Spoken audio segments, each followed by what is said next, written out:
We good? Well, I don't have much of a update given the fact that we just played, you know, less than 48 hours ago. But off yesterday, practice today. It's really um, there's a lot of mental work that's done this time of year. Like today's practice will be good from a work standpoint. Tomorrow is a prep day, and then you have 8 p.m. But I mean, I think everybody will play tomorrow, or everybody will be ready to play, and we'll end up playing a really good UAB team here at home. Can't believe there's only 2 home games left. What's the biggest difference, just kind of in a locker room shift and a coaching shift of the losing streak compared to a six-game winning streak? Does anything change? Emotionally, I guess, for you guys or the locker room? I don't think so. Simply because you would approach the next day the same regardless, whatever happened. For me, it's the morning after, whatever happens, it usually kind of resonates. I'm so robotic after the game. I know exactly what I'm doing. I know how long it's going to take, and you jump right into it. You really don't think much of it, win or lose. But it is like the following morning for me. Xavier's down there shooting. When he acknowledged me just now, he had a little bit bigger smile on his face than normal. But when you're player of the week, I guess it provides a bigger grin. But I don't think that there's anything that changes. Like you just get locked in on whatever's next, and you approach it and you do it. On a side note, I will tell you, I think that guys are a little more receptive. Like if they see things working out and all right. But I do think this time of year, guys get it. What will we be on? We'll be on practice 88 today. And so I do think guys get it. Like when you first talk the first 3 weeks, they don't even know what you're talking about. They don't understand the words that are coming out of your mouth. They're confused. They don't even know what questions to ask. I think at this phase, everybody kind of understands and gets it, and it's good to watch. Uh, there's confirmation for the work that they put in, and that's obviously helpful. And kind of more so to that, coach, something you mentioned right after the Tulane game, the understanding, the demand it takes in order to have lockdown defense, defend the three-point shot, rebounding, all those facets. How pleasing is that for you as a coach to really just to start to see that click? You know what? One of this group's superpowers is they understand the scouting report. So what we'll do is we'll talk through, like this is how we defeat them. Everybody has a game plan going in, but this group's superpower is they kind of during this phase is they get it. Like, man, if we do A and we do B, then we understand that this is going to get accomplished. So for this group, I will say that again, to hold Tulane to 2 threes is pretty impressive. But they understood the need to really take away the 3 point line. Like we were going to give up some twos, and we did. We gave up too many restricted arc twos, but that a lot of that was on pick and roll coverage, and we can fix that. But you start letting teams get threes, and that's kind of been the biggest shift from the losing streak. I mean, I go back to we were the third worst in the country. Um, there's a team that's in their first year of playing Division I ball. I forget their name. Somewhere in the Northeast. Do you know it, TJ? I don't think Uh, UC San Diego just hit the three-point no, arc. not that group. They're doing great, obviously. And then it was Miami, and so it was like holy cow. And we were the third worst, giving up 42.1%. And I think that's where the biggest difference is the understanding protecting the 3 point line. So that's been helpful. But I will tell you that when they get asked to do something, they were asked before, but I think they get a better idea, and we've tried to put up stats that show if we do A and B, whatever A and B are, that it's going to lead to winning because it's been that way in the past versus the opponent that we're about to play. 3-point defense, how much of that was just bad luck to begin with, and how much of it are you seeing just more urgency, better? You always talk about like the stick hands, like better details. Like how much of it is luck, and how much of it is you guys, making a difference in that turnaround? Some of it's schematic. You go back to trying to put two on the ball at Tulsa, and Jared Garcia goes 5 for 6. We saw some of that with Temple with Elijah Gray's 3. So some of it was a little schematic that we needed to change. But I think the other is just like if we don't get to a shooting pocket side, if you're waiting to leave your feet when a guy catches it, you're too late. Especially what I've come to figure out in this league. Like there's just they just have shooters. So you think back to number 3 the other day, Cam Williams. I mean, he's 6'8", and he shoots north of 40%. You think Monsanto at UTSA, 6'8", and I think there's greater urgency to get to the shooting pocket side. It isn't stick a stick hand up after they catch. It is you have to leave your feet and land on the shooting pocket side before they are ever able to raise their arm. And I think we see a lot of that. To be, approaching March now and to have the winning streak that you guys have, with as much tape as out there at this point, with, however many games you've played, does that add an extra layer to it for opponents coming in here knowing what you guys played Tulane, went in the zone, everything like that? Does that add an extra layer of game plan for these games? Absolutely. Yeah, I mean, there's a level of predictability that comes in with teams, with abilities. I mean, it's not hard to figure out that Xavier Bell is left-handed, and one of his strengths is getting to his left. Now, how you do it, the things you have to do, understanding that these are a possession or two games, there are extra layers, and it can't be a lot, like because your players have to digest this in addition to what's happening. So there's definitely extra layers to it, and that's kind of the puzzle that you're always trying to figure out is what's too much. But you understand there needs to be an addition. But again, when you're on practice number 88, it's not as big of a hurdle to climb. Now, we put in uh, some entries the other day in order to get to some actions, and it didn't go well. And you can kind of see it on film, and so that's one I don't. You kind of have to introduce it. They kind of gotta mess it up. Then you got to come back to the film room, clean it up, and then all right, let's keep it in our back pocket for when we try it again. So there is a lot of that goes on. Sometimes you hope with a 48-hour prep that you can get something in that's a little bit better, but there is definitely layers. But it has to be, if this makes sense, it has to be simple yet nuanced. Coming up on the end of the year, have you and the coaches and players kind of talked about postseason destination? If you guys would potentially accept a bid from an NIT or a CBI if you guys aren't able to make the field 68? You talk about the season in August, like this is how we this is what we need to get to, this is what we need to do, but I mean we haven't talked CBI, NIT, NCAA. I mean none of that. It's just I'm just telling you. I used to could quote you all those metrics. I could tell you where we stood. I could tell you what quadrant we are and who we're playing. I honestly don't know any of that. I don't pay any attention to it.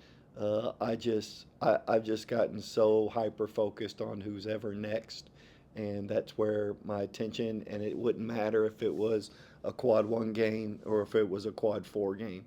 And so we'll see how this all plays out, and we'll move on from there. But I'm just telling you, every bit of attention, and I've asked the players to do this. I know our staff is it just needs to be focused on whatever's next.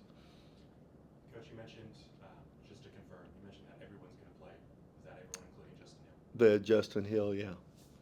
Now, I haven't seen Justin Hill today, but I do anticipate him being able to go Thursday night. I was talking to Xavier and I asked him how you got them through January, and he said, first thing he said was you're a solutions guy. How do you maintain that approach when things are difficult? Yeah, what moron can't point out problems? I mean, any idiot in the world can point out a problem. And as I share with the guys, I mean, we're not here to whine and cry about whatever it is that's going on. It's a different caliber of person who can find solutions. Like, I mean, yeah, I do not do well with people who overreact. I do not do well with people who complain. It's just like you have to be able to find solutions. And so the only thing that I just kept telling the players was keep the faith. Like, I mean, these are 1 and 2 possession games. Let's find a way. But I think, I mean, we show so much body language film, and I would hope that we've gotten better there. I don't have to show as much, but I'm just telling you, I don't do well with it. I don't want people around. I don't want to listen to you. I don't even want to look at you, to be honest with you. I just don't do well with people who complain. Don't do well with people who whine. Like at the end of the day, you're here to find solutions. And again, any idiot in the world can point out a problem. That is not difficult. Now, how do you solve whatever it is the issue is? So a problem have to find or a problem defined is already half solved. So we're well aware of what needs to get cleaned up. What we need to figure out is how to best do it. So I do think you come in every day looking for solutions, but uh, there's a Bible verse that says, "Do all things without whining or complaining," and that includes the game of basketball. So I've always taken that to heart, and I don't do well with the alternative.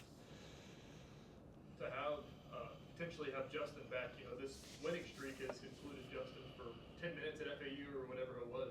Just to have other players step up in his absence. If you can get him back, obviously I think he fits into this. How does he fit in that? How does he help? Yeah, I mean, you need depth, especially this time of year. I mean, if you're going to win a conference tournament, which everybody has aspirations of doing, you're going to have to play at least 3 days in 3 days. Some teams are going to have to play 5 games in 5 days. I've been involved the times that was at Baylor where we played for a Big 12 championship. They were always 4 games in 4 days, and the depth really plays a part. And Justin Hill's a pretty big piece. We're better with him, so to have him back, I mean, it's kind of when I think back to at Charlotte, there's no Justin, there's no Harlan. Then we had Zion Pipkin step in and just did a remarkable job. Then that next game, South Florida, Zion Pipkin's out, and now we're in a situation to where, man, we don't have ZP, we don't have Justin, and you needed other guys. Then we came back here, and then there's playing UTSA, and then there's no Quincy Ballard. And so you have to have other guys to begin to step up. And so I just think you kind of, if we know ahead of time, Zion Pipkin was a day of, Quincy Ballard was a day of. And I think if you know ahead of time, it's a little bit better. But if I think the flu bug has passed us, but if we can get everybody, they're healthy, if we can get a couple of weeks to make sure that we're doing things right, and then adding pieces that are really quality pieces. I mean, Justin is plenty capable. It really helps. How exciting is that for you, knowing that there's another level of this team now at full strength, it seems like, and now full health? I mean, how exciting is that? Yeah, I mean, it's definitely encouraging. I mean, you have to be able to play your best basketball during this time of year. I think after the DePaul game, it was one of those realizations where, man, we're not going to be able to find ourselves in a at large scenario. You obviously hope that your schedule and you can do things because I knew after playing Florida they were pretty good. But I think afterwards, knowing that, you start to think about, all right, how do we get better in order to position ourselves for the conference tournament? And depth helps. And so to have guys playing well, to have Corey be player of the week, now to have Xavier being player of the week. You know, I go back to the great Eddie Sutton quote is, you don't win the Kentucky Derby with donkeys. You better have some real dudes that are out there in order to give yourself a chance. So to know that these guys are playing well and then be able to have Justin is a situation where it is encouraging. Coach, just riding six straight and then coming off that energy from the crowd in the game on this past weekend.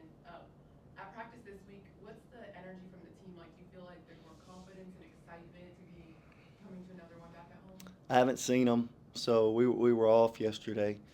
I give them off even if the NCAA didn't make us. It helps everybody.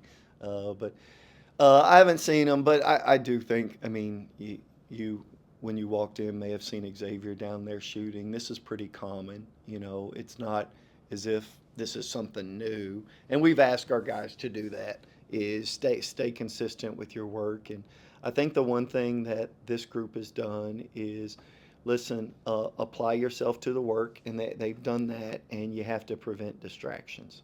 Like you can't, you've heard me say this, if you can be puffed up through praise, you can get crushed through criticism.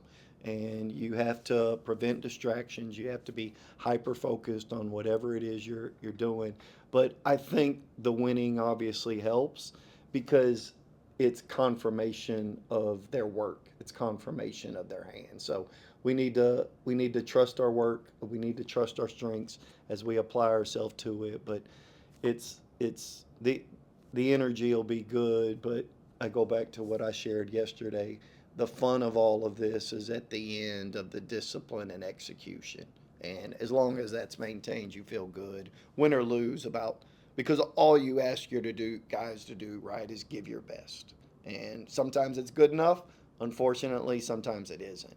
And I didn't think we were giving our best earlier. I think now we are, but I do really believe we can be a lot better on the execution side and discipline side.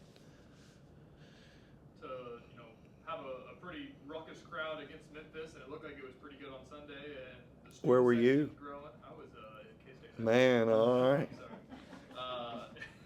To see the crowd kind of grow and the student section growing, and some excitement building. Obviously, what it used to be back in 2015, everything like that. It's growing. How exciting is that for you as a basketball coach, as a basketball person, to see Wichita State crowds growing like that? Yeah, I mean, that was 10 years ago, 2015, but it's, I'm aware of the crowds and just having been here and having seen it. I did have a pretty romantic view about Wichita State when I first came here because I was aware of Coke Arena. I was aware of the crowds. I understood where it ranked on the national scale. And you also knew that this was a rebuild. Like we needed to build this place back up to what it was. So it's really for me, when I first got to ORU, there were probably less than 200 people when I played the very first game there. It was versus Avila here in Kansas City. And I would always look up when I walked out of the tunnel. I'd always look up at this top seat where we played seated 10,000, and I said, when we fill that top corner seat, I'll know that we're actually putting a team on the floor that people care about. And my last game there, I think we had like 8,200, 8,400, and I looked up at that top seat, and somebody was in it. And so I'm not going to tell you which seat I look at here, but I do the same thing here. And so I'm aware of what the support is like, and it's tremendous, but I also know what it has been. And we need to continue to build to get those seats and put a product on the floor that people care about coming and watching and that resonates with Wichita.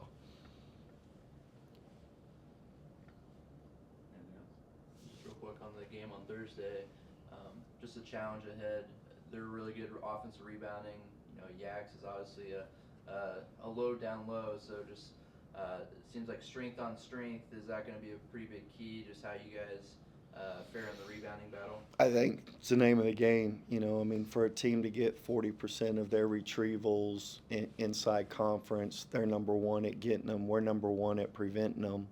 You know, it's going to be strength versus strength and kind of a battle there. So we need to do a really good job. I mean, we're going to have to do a good job defending the 3-point line because they're the third best 3-point shooting team in the league.